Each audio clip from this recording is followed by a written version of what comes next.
in this video, I will show you how to customize fonts in Shopify. Let's get started. So in order to do that, you just need to head over in here to your particular Shopify dashboard and then click on this online store. Now you can see in here your themes. Click on this customize option, and then once you have done that, you'll be redirected to the Shopify editor.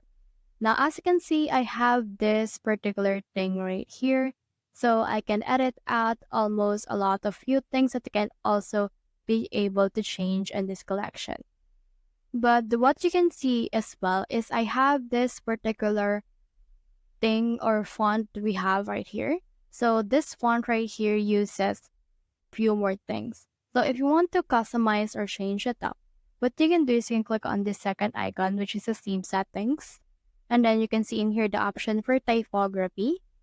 Now in here you can see the heading font. So you can change the heading fonts, the body fonts right here. So for example, for this one, we had this heading fonts. So click on this change right here. As of right now, it's an Americano regular. So you can change it up however you want. You can choose other fonts that you want as well. And you can also have the option to change the size scale for this particular font. And then in just a few seconds, it will reflect this particular changes. And as you can see, they have become bigger.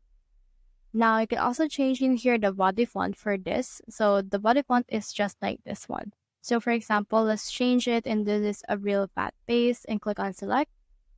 And it will take some seconds. As you can see, it's downloading as well. And you can also change the font size scale for this one. As you can see, they have become bigger right here. It will take some seconds though. So you can change off the fonts or customize it using that way. So that's the whole process. If you have found this video helpful, simply leave a like below or subscribe because it helps me reach more people. See you soon.